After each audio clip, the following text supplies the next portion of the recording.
2장부터 시작되는 어쩌면 이 데살로니가 후서의 편지를 보내게 된 또 다른 이유가 거짓 교사들의 현혹 때문입니다.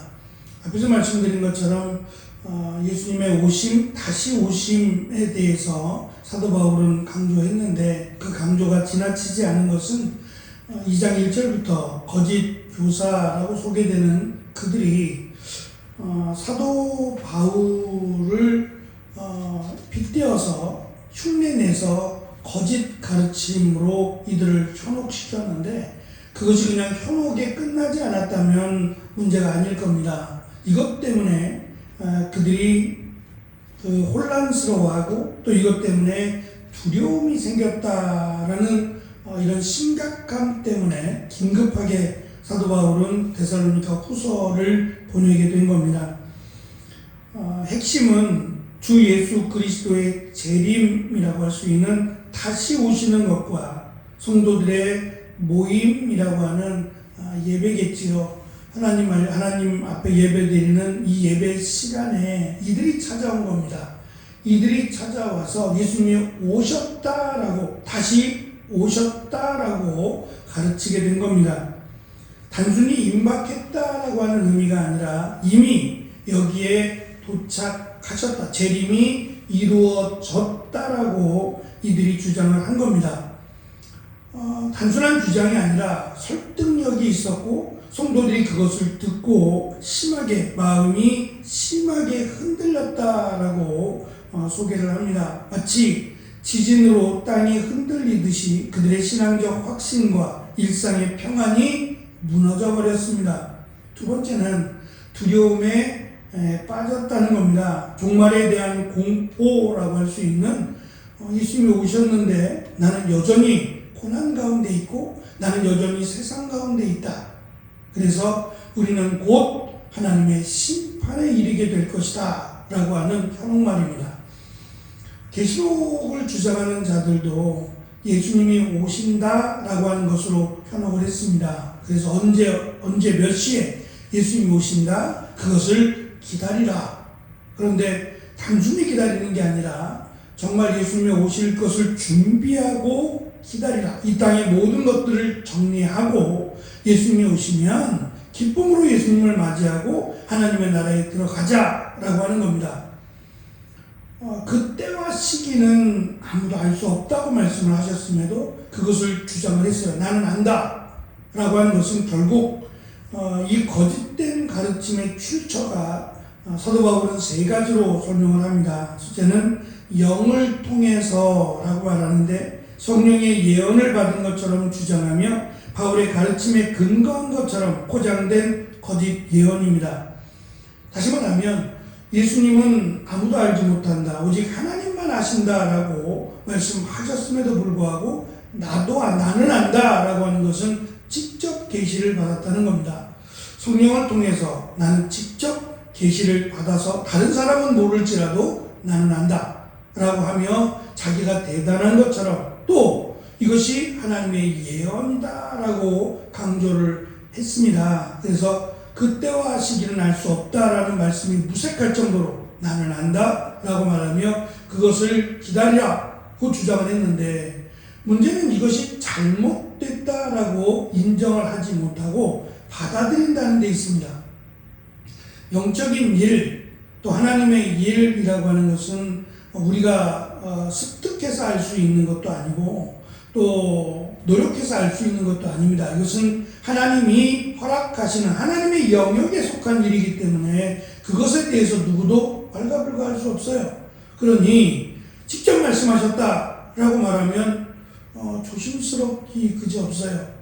그렇지 않다라고 하면서도 무시할 수 없는 거죠. 그래서 이 거짓 교사들의 대표적인 특징이 하나님이 지금도 나에게 말씀하신다는 거예요. 그래서 그들은 말씀을 준비하지 않습니다. 준비하지 않고 그냥 올라가서 바로 성경을 읽습니다. 읽으면서 하나님이 그 깨달음을 주신다. 직접 계시죠. 하나님이 읽으면서 또는 나에게 주시는 하나님의 말씀을 들으라는 거예요. 준비하지 말고 내가 이 말씀을 이렇다 저렇다 해석하지 말고 하나님이 그때그때마다 직접 주시는 예언의 말씀이 진짜다. 그것이 진정한 하나님의 말씀이다 라고 가르치면 그런 줄 알아요. 뭐 비교할 만한 대상도 없고 이런 경우가 그들에게 처음으로 다가오는 일인 것 같아요. 그러니까 익숙하지도 않을 뿐만 아니라 하나님의 말씀 또는 성령의 예언이다라고 말하니 현혹될 수밖에 없었던 겁니다. 두 번째는 말을 통해서라고 말하는데 재림이 이미 왔다라고 설교하거나 가르쳤을 것입니다. 특히 바울의 복음적 가르침이나 구약 성경을 들어서 설명하는 내용들을 인용해서 그럴듯하게 바울이 전하는 것처럼 그럴듯하게 포장해서 가르칩니다. 이 이단들을 위한 아마 신학교나 모임이 있을 겁니다. 문제는 그것들이 분명하게 성경을 벗어나 있음에도 불구하고 그들은 우리 교회가 지금 대한예수교 장로회라고 소속을 밝히고 있는데 그들도 대한예수교 장로회라고 하는 그 꼬리표를 붙여요. 대한예수교 장로회라고 하는 교단이 사실은 굉장히 많습니다. 그래서 이 가로로 치고 대한예수교 장로회라고 하고 가로 열고 그 안에 합동, 보수, 개혁 뭐 등등의 굉장히 많은 교단들이 있어요. 다 대한예수교 장로회라고 그래요. 뭐 가로 쳐놓고 뭐 소속을 구체적으로 밝히진 않습니다. 그렇게까지 할 이유는 없으니까 그냥 대한예수교 장로회라고 하고 교회 이름을 이렇게 붙여넣죠. 마찬가지로 그들도 할 말이 있을 겁니다. 대한예수교 장로회라고 해놓고 이단의 어떤 소속을 슬쩍 집어넣는 거예요. 근데 밖으로 드러낼 때는 그것을 밝히지 않고 그냥 대한예수교 장로회라고 하고 자신들의 이름을 밝히죠. 누가 볼 때는 전혀 문제가 없는 것 같아요. 그래서 이단들이 이 코로나로 인해서 교회가 어려움을 겪을 때 또는 지금도 이 어려움이 있는 교회를 이들은 찾습니다. 찾아서 그 교회를 인수해요. 더 많은 값을 주고 교회를 인수해서 그 교회의 이름만 바꿉니다. 그러면 뭐 여기 교회였으니까 지금도 교회네라고 하며 그 교회에 등록을 하거나 그 교회에 나오게 되죠. 그것을 이용하기 위해서 자신들의 이단이 아니다, 자신들은 전통적이다라는 것을 주장하기 위한 다양한 방법과 수단을 사용합니다. 세 번째, 편지를 통해서라고 말합니다. 심지어 바울이 보낸 데살로니가 전서의 형식을 인용하거나 자의적으로 해석해서 사도 바울이 쓴 것처럼 위조된 편지를 통해 성도들을 혼란에 빠뜨렸습니다. 결국 이 혼란의 중심에는 예수 그리스도의 재림이라고 하는 다양한 내용이 있을 텐데 사도 바울의 가르침이 이것만 있지는 않잖아요. 예수 그리스도에 대한 또는 구약의 예언에 대한 다양한 말씀들을 가르쳤는데 그것들을 가지고 현혹하는 게 아니라 한 가지, 예수 그리스도의 재림입니다.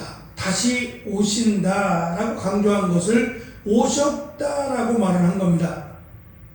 이것 때문에 그러면 예수님이 오셨다면 왜 나는 지금 여기에 있지? 난 어떻게 된 거지? 라고 하는 사도 바울조차도 이 부분에 대해서 아주 구체적으로 가르치지는 않은 것 같아요.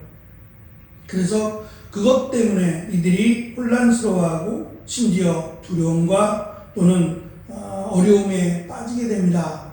그것을 듣고 사도 바울이 급하게 이들에게 편지를 보내게 된 것이 데살로니가 후서가 됩니다. 바울은 이 세 가지 통로를 언급하면서 그 출처가 자신이 아니다, 내가 보낸 것이 아니다, 나의 가르침이 아니다, 내가 가르친 것이 아니다라고 분명하게 밝힙니다. 그리고 성도들에게 겉모습에 속지 말고 가르침의 내용을 분별할 것을 지금 권면하고 있습니다. 사도 바울은 두려움과 혼란스러움에 빠진 성도들에게 단호하게 말합니다. 흔들리지 말고 두려워하지 말라라고 권면합니다. 이 권면의 궁극적인 근거는 주의 재림이 아직 오지 않았다는 겁니다.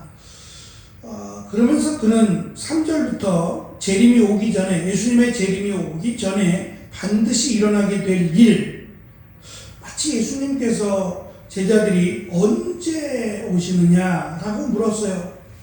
예수님의 다시 오심에 대한 부분입니다. 재림이 언제 오시느냐라고 물었을 때 예수님이 첫 번째, 그 때와 시기는 아무도 알지 못한다는 것과 두 번째, 이미 시작되었다는 겁니다. 하나님의 심판 또는 예수님의 다시 오심은 이미 카운트가 시작이 됐어요. 그래서 그것에 대해서 하늘에서부터 별이 떨어지고 이런 어떤 하늘의 징조를 말씀하신 첫 번째 이유가 예수님이 다시 오실 때에 우리가 잘 아는 동방박사가 별을 보고 왔다라고 마태복음이 기록합니다. 이 별을 보고 왔다라고 하는 것이 당시의 역사학자인 유대인 역사학자입니다. 예수님을 믿는다고 말할 수는 없는데 요세푸스라고 하는 역사학자가 쓴 그 책이 있는데 그 책에 의하면 1세기 예수님이 오셨을 그때쯤에 하늘에서 이상한 징조가 있었다는 거예요. 별들이 떨어졌다는 겁니다.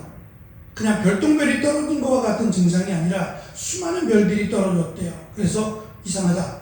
이게 마지막 때가 아니야? 이거 세상이 멸망하는 거 아니야? 라고 느낄 만큼 수많은 별들이 떨어졌는데 그 별들이 떨어짐과 동시에 큰 별이 일어났답니다. 누가 봐도 이상하리만큼 큰 별이 나타났다고 합니다. 아마 그 별을 보고 동방박사들이 예루살렘으로 오게 되었을 것이다 라고 주장을 합니다. 이렇듯 하늘의 징조에 대해서 예수님이 말씀하시는 것은 예수님이 이 땅에 오셨을 때 이미 카운트다운은 시작이 됐어요. 버튼이 눌려졌다는 말입니다. 이미 예수님의 오심과 더불어 하나님의 심판은 시작되었습니다. 심판만이 아니라 구원도 마찬가지죠. 하나님의 구원과 심판은 이미 시작이 되었습니다. 이제는 누구도 그것을 부인할 수 없고 변명으로 삼을 수도 없어요. 둘 중에 하나입니다. 믿으면 구원이요, 부인하면 멸망이라고 하는 카운트가 시작이 됐고 다시 오실 때 이것이 끝나게 되죠. 예수님의 그 종말에 대한 말씀은 시작에 대한 부분이었어요.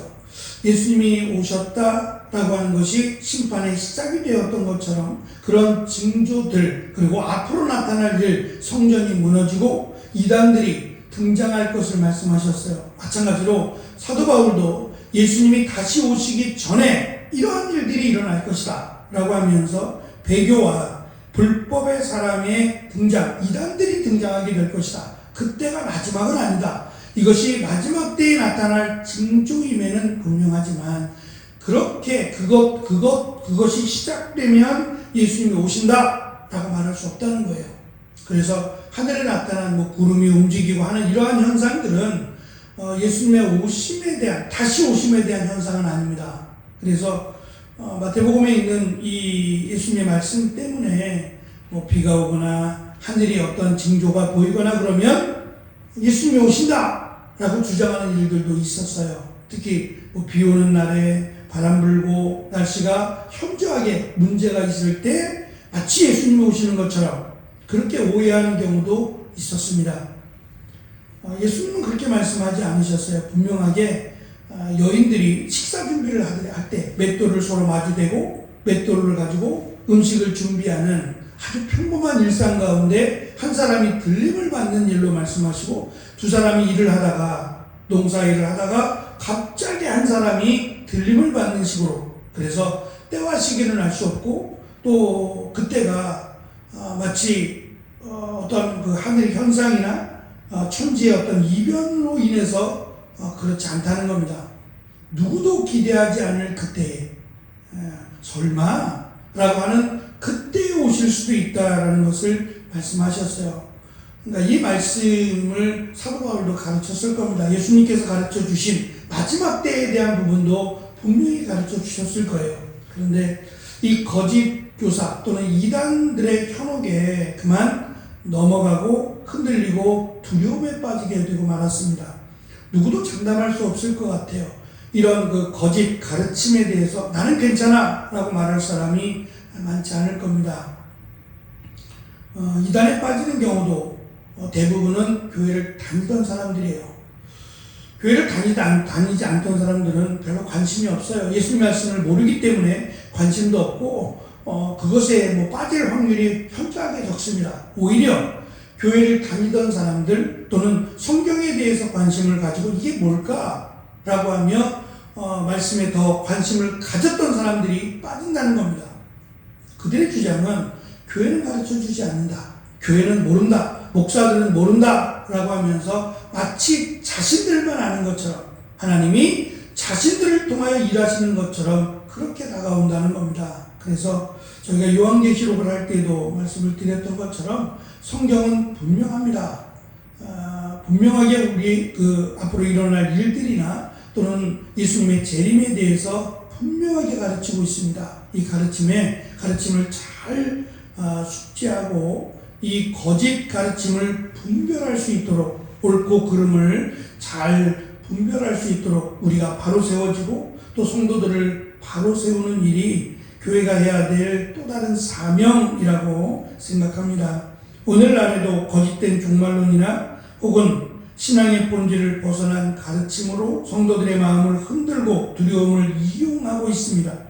우리는 성경 말씀에 굳게 서서 모든 가르침을 분별하여 영광스러운 주의 날을 흔들리지 않는 믿음, 인내하는 믿음으로 잘 기다리고 또 소망하는 귀한 은혜가 우리 가운데 있어야 할 것입니다. 기도하겠습니다.